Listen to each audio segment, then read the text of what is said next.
Hello friends, क्वार्कस framework सीखने की series में आज ये हमारा 19th लेक्चर है। और पिछले वाले लेक्चर से ही हम पेनास रेपोजिटरी के कुछ इंपॉर्टेंट मेथड्स को डिस्कस कर रहे थे, जिनसे हम डेटाबेस की क्यूरी को फायर कर सकते हैं। तो अगर आपने पिछले वाला वीडियो नहीं देखा है तो आप सबसे पहले वो वीडियो देख लीजिए, क्योंकि यह वाला वीडियो उसका ही पार्ट 2 है। तो आप अभी इस आई बटन पे क्लिक करके वो पुराना वाला वीडियो देख लीजिए। अगर आपने वो वीडियो देख रखा है तो चलिए आज हम इसका पार्ट 2 स्टार्ट करते हैं। तो मैं एक बार आपको ब्रीफली बता देता हूं कि हमने पार्ट 1 में क्या किया था।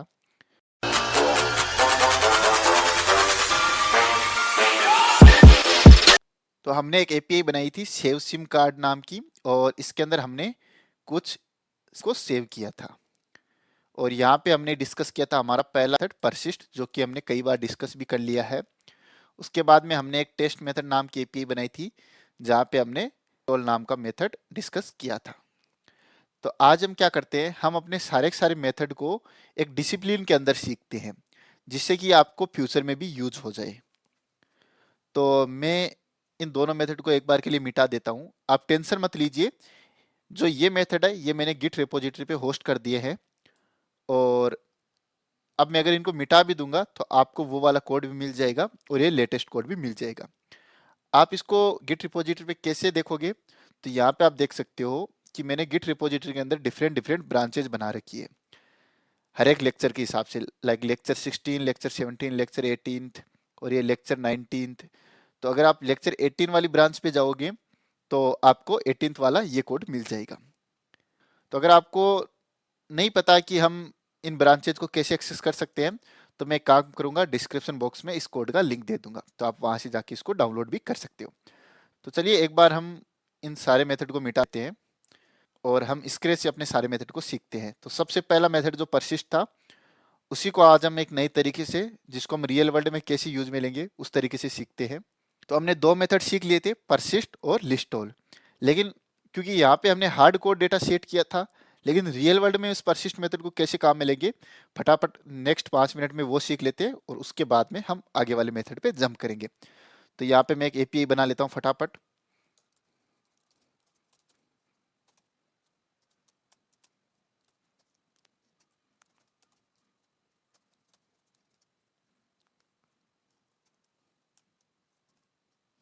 तो फ्रेंड्स आप देख सकते हो कि मैंने परसिस्ट और लिस्ट ऑल के लिए अलग अलग एपीआई बना ली है, और ये है एक्चुअल एपीआई जो हम रियल वर्ल्ड में बनाएंगे।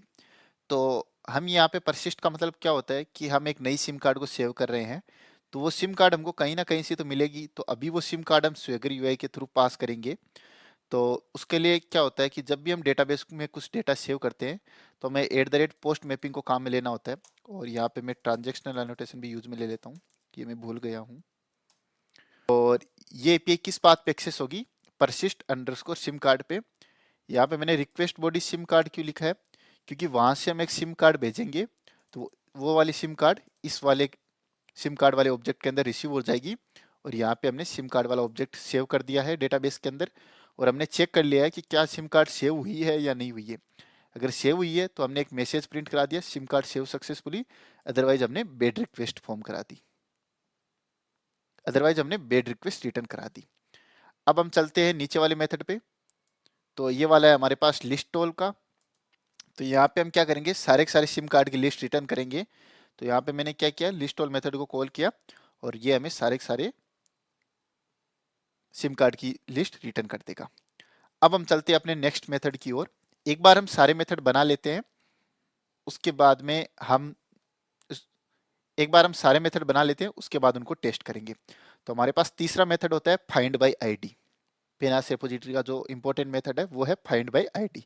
इसका मतलब क्या हुआ कि अगर आपको कोई भी एक सिम कार्ड चाहिए बेस्ड ऑन द आईडी, आपको आईडी नंबर 3 या आईडी नंबर 5 का सिम कार्ड चाहिए, उसको हम कैसे गेट करेंगे। तो मैं इसी को एक बार कॉपी करके पेस्ट कर लेता हूँ।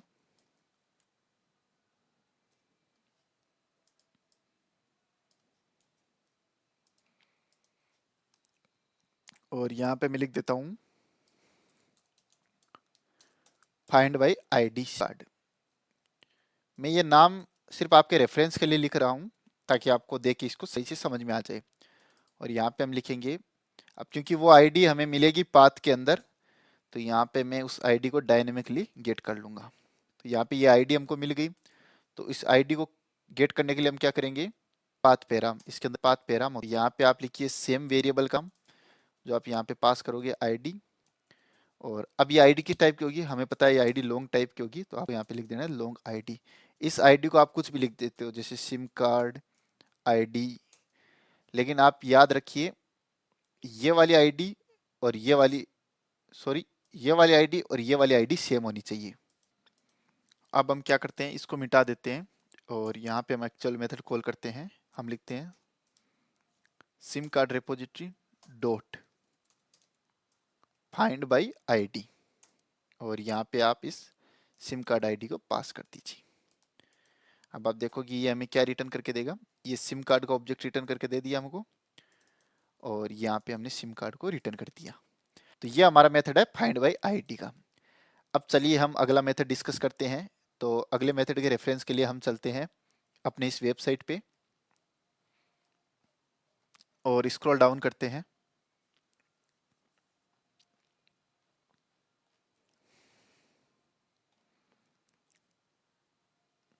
तो हमने ये 3 मेथड डिस्कस कर लिए, परसिस्ट डिस्कस कर लिया, लिस्ट ऑल डिस्कस कर लिया और फाइंड बाय आईडी डिस्कस कर लिया। ये फाइंड बाय आईडी ऑप्शनल है, इसको हम बाद में डिस्कस करेंगे। अब हम चलते हैं काउंट मेथड पे। एक बार हम काउंट मेथड को देख लेते हैं, फिर हम इस मेथड को देखेंगे। हम इसी को एक बार कॉपी कर लेते हैं और यहाँ पे मैं नाम चेंज कर देता हूँ,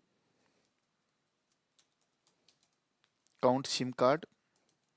इसी काउंट को मैं कॉपी करके यहाँ पे पेस्ट कर देता हूँ। और फ्रेंड्स हम एक चीज भूल गए, हमें यहाँ पे हमेशा प्रोड्यूसेज एनोटेशन काम में लेना होगा।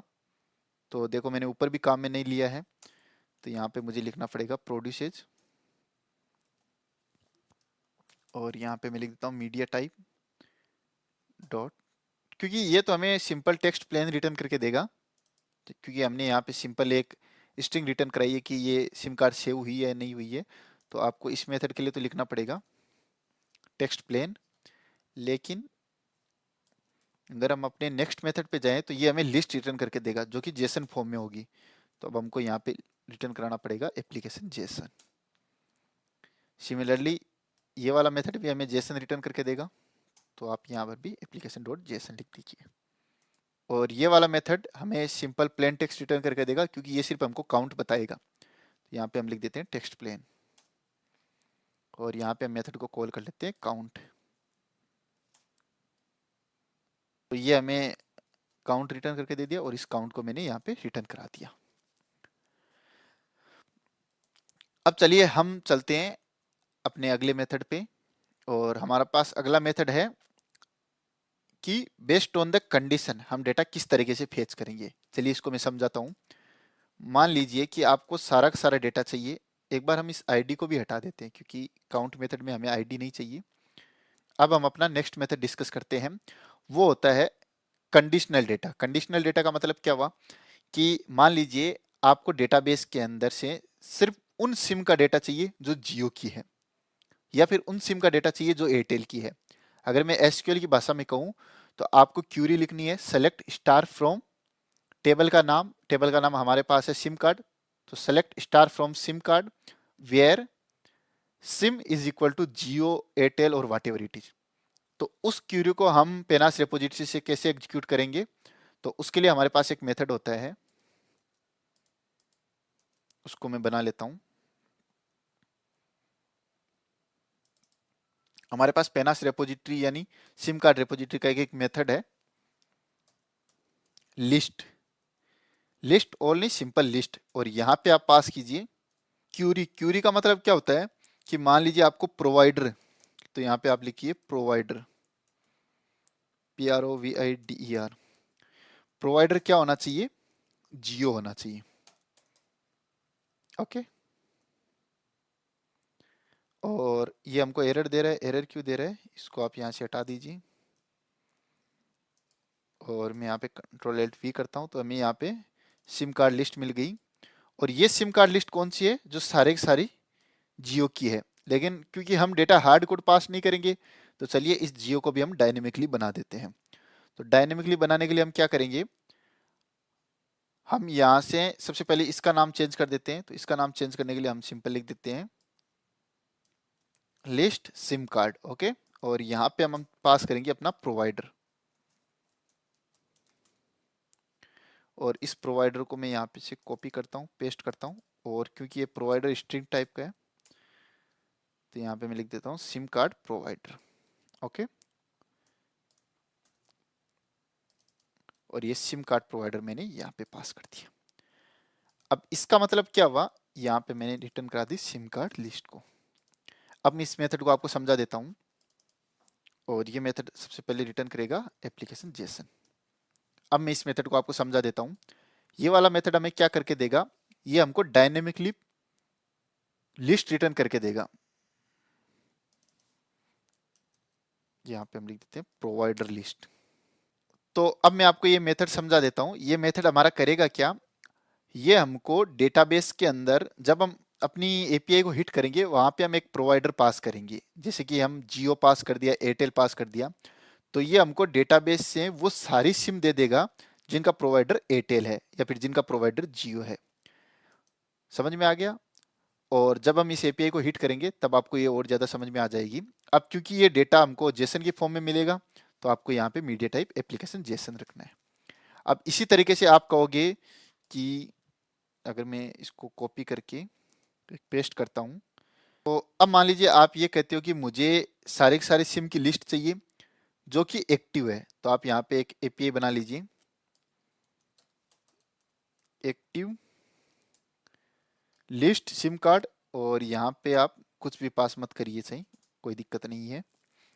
और ये मेथड रिटर्न करके देगा हमको एप्लीकेशन जेसन ही। अब क्योंकि हम यहाँ पे 5 पैरामीटर में कुछ पास नहीं कर रहे हैं तो आप सिंपली इसको ऐसे ही रखिए। और सॉरी, हमने इस मेथड का नाम चेंज नहीं किया है इसका, चलिए पहले नाम चेंज कर देते हैं।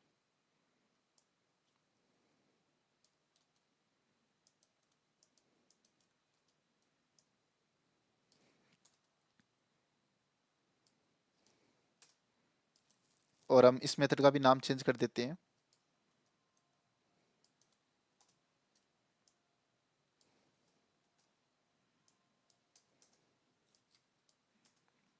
तो अब हम क्या चाहते हैं, हम चाहते हैं हमको सारे के सारे एक्टिव वाली सिम मिल जाए। तो आप यहाँ पे लिखिए इज एक्टिव। आपको यहाँ पे क्या लिखना है इस चीज का आप ध्यान रखिए। जैसे मैंने इजेक्टिव लिखा, ये इजेक्टिव मैंने कहाँ से लिखा है, यहाँ से लिखा है। ये हमारे सिम के अंदर एक फील्ड है इजेक्टिव नाम का। अगर आप ये प्रोवाइडर है तो आप इसको ऐसे ही लिखिए प्रोवाइडर को, अगर आप कैपिटल स्मॉल कर दोगे तो दिक्कत हो जाएगी। तो आप याद रखिए जो आपकी सिम कार्ड के अंदर नाम है आप सेम टू सेम नाम यहाँ पे लिखिए। ओके, और आपको इजेक्टिव आपको ट्रू चाहिए तो आप यहाँ पे ट्रू पास कर दिया। तो अब ये मेथड हमको क्या करेगा, उन सिम की लिस्ट रिटर्न करके दे देगा जो कि हमारे पास एक्टिव है। तो चलिए हमने अभी काफी मेथड लिख लिए हैं, तो एक बार इन मेथड को अपन रन करके देख लेते हैं कि ये मेथड काम कर रहे हैं या नहीं कर रहे हैं। उसके बाद में हम आगे आने वाली वीडियो के अंदर और मेथड देखेंगे, क्योंकि अब हम धीरे धीरे सारे मेथड देखेंगे, क्योंकि एक साथ देखेंगे तो वीडियो भी काफ़ी लंबा हो जाएगा और लोग लंबे वीडियो को देखना पसंद भी नहीं करते हैं। तो इसमें हमने वैसे काफ़ी मेथड डिस्कस कर लिए हैं। तो चलिए अब हम इसको रन करके अपना आउटपुट देख लेते हैं, और इसके आगे आने वाली वीडियो के अंदर हम इसके और मेथड को डिस्कस करेंगे। तो ये वाली वीडियो पार्ट 2 है, तो इसका एक पार्ट 3 और एक पार्ट 4, हमारे पास 4 पार्ट होंगे इस वीडियो के। क्योंकि आप जानते हो कि क्वार्कस के अंदर हम एपीआईज बनाते हैं, और एपीआईज का मतलब क्या होता है, हम कहीं से डेटा को एक्सेस करेंगे, उसके साथ कुछ मैनिपुलेशन करेंगे, हम डिफरेंट डिफरेंट क्यूरी डेटाबेस पे फायर करेंगे, अलग अलग तरीके से डेटा फेच करेंगे। तो आपको पेनास रेपोजिटरी के सारे मेथड पता होने जरूरी है, क्योंकि जब आपको यही नहीं पता होगा कि डेटाबेस से हम डेटा किस तरीके से फेच कर पाएंगे तो फिर आप एपीआई बनाओगे कैसे। तो चलिए हम वीडियो को छोटा रखते हैं, हम तीन चार मेथड को सीखेंगे और उनको प्रैक्टिकली देखेंगे, और आप इनकी प्रैक्टिस करना। तो चलिए बिना देरी के इस प्रोजेक्ट को रन करते हैं और अपना आउटपुट वेरीफाई करते हैं। तो क्योंकि आपने पिछले वाला वीडियो देखा है तो आपको पता है कि मैंने वहाँ पे 20 सिम को सेव किया था, तो आज हम उन्हीं सिम से डेटा एक्सेस करेंगे। तो फ्रेंड्स मैं अब अपने टर्मिनल पे आ चुका हूँ और यहाँ पे हम cd करके उस डायरेक्टरी में चले जाते हैं और यहाँ पे अब हम कमांड टाइप करते हैं mvn quarkus:dev और अब हमारा प्रोजेक्ट रन हो रहा है। मीनवाइल मैं आपको मेरा डेटाबेस दिखा देता हूँ कि हमारे डेटाबेस के अंदर क्या है। तो उसके लिए मैं क्रोम पे जाता हूँ और क्योंकि मेरे पास एक एक्सटर्नल डेटाबेस है पोस्टग्रेस का, तो मैं वहाँ पे आपको सारा डाटा दिखा रहा हूँ। अगर पोस्टग्रेस आपके लोकल पे है तो आप अपने लोकल पे डेटा स्टोर करके रख सकते हो। तो यहाँ पे मैं इस क्यूरी को एग्जीक्यूट करता हूँ और यहाँ पे आप देखोगे मेरे पास 20 सिम का डाटा स्टोर है, जिसमें से कुछ जियो की है, कुछ एयरटेल की है, कुछ वीआई की है, कुछ एयरसेल की है या जो भी हो। और इनमें से कुछ सिम का स्टेटस आप देख सकते हो, ये ट्रू किया हुआ है, इसका मतलब ये सिम एक्टिव है, बाकी सबका फॉल्स है और यहाँ पे उन सिम के नंबर है। अब हम क्या करेंगे, हमने जो भी एपीआईज बनाई है पेनास रेपोजिटरी के डिफरेंट डिफरेंट मेथड को एक्सप्लोर करने के लिए, उन सभी को टेस्ट करेंगे। तो देखते हैं कि हमारा प्रोजेक्ट रन हो चुका है क्या। तो ये अभी रन हो रहा है, तब तक हम वेट करते हैं और फिर हम अपने स्वेगर यूआई के थ्रू उन सारी एपीआई को हिट करेंगे। तो आप देख सकते हो हमारा प्रोजेक्ट रन हो चुका है। अब चलिए हम अपने ब्राउजर पे जाके इस प्रोजेक्ट को एक्सेस करते हैं। एक्सेस करने के लिए हमें टाइप करना पड़ेगा localhost:8080/q/swagger.ui और अब आप देख सकते हो कि हमारे पास स्वेगर यूआई का पेज ओपन हो चुका है। अब आप यहाँ पे देखिए हमारे पास कितनी एपीआई है। एक एपीआई है हमारे पास, गेट एपीआई है, एक्टिव लिस्ट सिम कार्ड। और ये हमें क्या करेगी एपीआई, जितनी भी हमारे पास सिम कार्ड एक्टिव है उन सारों की लिस्ट रिटर्न करेगी। तो चलिए हम इसको एक बार ट्राई आउट करते हैं। ट्राई आउट करने के लिए यहाँ पे मैं एग्जीक्यूट पे क्लिक करता हूँ और आप यहाँ पे देख सकते हो हमारे पास 3 सिम आ चुके हैं, आईडी नंबर 1, आईडी नंबर 2 और आईडी नंबर 3। ये 3 ही सिम हमारे पास एक्टिव है। चलिए हम डेटाबेस में जाके इसको वेरीफाई भी कर लेते हैं। तो आप देख सकते हो हमारे पास शुरुआत की 3 सिम एक्टिव है, बाकी सारी फॉल्स है। तो ये एक एपीआई, इसका मतलब एक पेनास रेपोजिटरी का मेथड हमारा सही काम कर रहा है।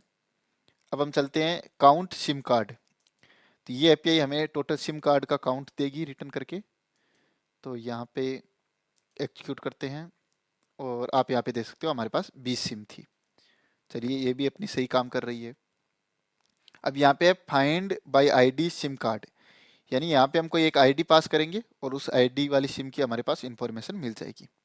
तो चलिए हम यहाँ से अपन आईडी पास करते हैं 7 और देखते हैं कि 7 वाली सिम की हमें इंफॉर्मेशन मिलती है या नहीं मिलती है। तो यहाँ पे मैंने पास किया 7, एक्जीक्यूट करता हूँ और आप देख सकते हो 7 वाली सिम की हमारे पास इंफॉर्मेशन आ चुकी है। 3 एपीआई यानी 3 मेथड हमारे सही काम कर रहे हैं। अब लिस्ट ऑल है, ये हमें सारी सिम की लिस्ट रिटर्न करके देगा। तो चलिए इसको ट्राई आउट करते हैं और ये हमारे पास 20 सिम की लिस्ट आ चुकी है। इसका मतलब ये भी हमारा सही काम कर रहा है। फिर आ गया परसिस्ट सिम कार्ड। ये क्या करेगा कि हम यहाँ से एक सिम को सेव कर पाएंगे। तो चलिए अब इसको हम टेस्ट करते हैं। ट्राई आउट पे क्लिक करते हैं। आईडी हमें देने की ज़रूरत नहीं है क्योंकि ये ऑटोमेटिकली जनरेट होगी। नंबर, चलो नंबर हम दे देते हैं। नंबर मैंने दे दिया 99786654। यहाँ पे प्रोवाइडर जियो रख देते हैं। इजेक्टिव ट्रू रखते हैं। सॉरी, ये हमारे पास 2 इजेक्टिव कैसे आ गया? ये चीज़ हमें टेस्ट करनी पड़ेगी कि हमारे पास 2 इजेक्टिव यहाँ पे क्या कर रहा है। एक बार हम अपने डेटाबेस के अंदर जाके देखते हैं। तो हमारे पास कौन कौन सी फील्ड है, आईडी, इजेक्टिव, नंबर और प्रोवाइडर। आईडी, नंबर, प्रोवाइडर, ये एक्टिव पता नहीं कौन सा फील्ड है। तो चलिए इसको एक बार हम ट्रू करते हैं, इसको भी एक बार ट्रू करके देखते हैं कि हमारा डेटा सेव होता है या नहीं होता है। तो आप देख सकते हो हमारे पास रेस्पॉन्स आ चुका है, सिम कार्ड सेव्ड सक्सेसफुली। अगर हम डेटाबेस में जाके इसको वेरीफाई करता हूँ तो यहाँ पे एक और नई सिम आ चुकी है। अब चलिए हम अपनी लास्ट वाली एपीआई को टेस्ट कर लेते हैं। तो इसको मैं क्लोज कर देता हूँ और यहाँ पे प्रोवाइडर लिस्ट सिम कार्ड। ये क्या करेगा, ये शायद प्रोवाइडर का नाम लेगा और उसकी सारी सिम कार्ड को रिटर्न करके दे देगा।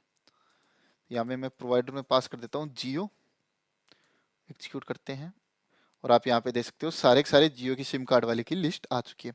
यहाँ पे अगर आप एयरटेल पास करोगे तो एयरटेल वाली की लिस्ट आ जाएगी। तो यहाँ पे मैं पास करता हूँ एयरटेल और यहाँ पे आप देख सकते हो एयरटेल वाले की लिस्ट आ गई। तो इसका मतलब ये एपीआई भी हमारी सही काम कर रही है। तो फ्रेंड्स हमने ये 1 2 3 4 5 6 मेथड सीखे थे पेनास रेपोजिटरी के और इन 6 मेथड को यूज़ करके हमने 6 एपीआई बनाई थी ये सारी की सारी काम कर रही है। तो चलिए, आप इन 6 मेथड की और 2 शायद हमने इससे पिछले वाली वीडियो में देखे थे, आप इन 8 मेथड को प्रैक्टिस में लाइए और हम आगे आने वाली वीडियो के अंदर अपन 8 और नई एपीआई बनाएंगे 8 नए मेथड को यूज करके पेनास रिपोजिटरी के। और यही मेथड आप रियल वर्ल्ड में यूज में लेने वाले हो जब आप एक्चुअल प्रोजेक्ट बनाओगे, क्योंकि क्वार्कस के अंदर हम क्या करते हैं, फ्रंट एंड एप्लीकेशन नहीं बनाते हैं, हम बैक एंड के अंदर एपीआई बनाते हैं जो बहुत फास्ट होती है, और उन एपीआई को हम front end language like angular या जो भी फ्रंट एंड लैंग्वेज होती है उनसे हम कॉल करते हैं। तो चलिए, इस वीडियो को मैं यहीं पे एंड करता हूँ। इस कोड को मैं गिटहब पे होस्ट कर दूंगा ताकि अगर आपको कोई इश्यू आए तो आप वहां से डाउनलोड कर सकते हो। चलिए, बाय बाय, टेक केयर। इस वीडियो को लाइक कीजिए, कमेंट कीजिए, चैनल को सब्सक्राइब कीजिए। कमेंट बहुत जरूरी है, अगर आप दोनों काम भी नहीं करते हो तो भी मुझे कोई इश्यू नहीं है, लेकिन आप कमेंट जरूर कीजिए। और आज हम एक चीज रखते हैं, आप कमेंट में ये लिखिए कि आप क्वार्कस क्यों सीखना चाहते हो, क्योंकि क्वार्कस एक नया फ्रेमवर्क है और मैं देख रहा हूँ कि मेरे चैनल पे क्वार्कस के अंदर हर दिन कुछ ना कुछ व्यू आगे बढ़ रहे हैं। इसका मतलब लोग क्वार्कस सीखने के प्रति काफी एक्टिव है। तो आप क्यों क्वार्कस को सीखना चाहते हो? मैंने तो आपको एक मोटिवेशन दिया था, लेकिन आपने और कहाँ से मोटिवेशन लिया, या सिर्फ मेरे से मोटिवेशन लेके आप मेरे पे भरोसा करके ये सीख रहे हो, तो वो आप 2 लाइन के अंदर कमेंट बॉक्स में लिखिए, मुझे बहुत अच्छा लगेगा। तो चलिए, बाय बाय, टेक केयर।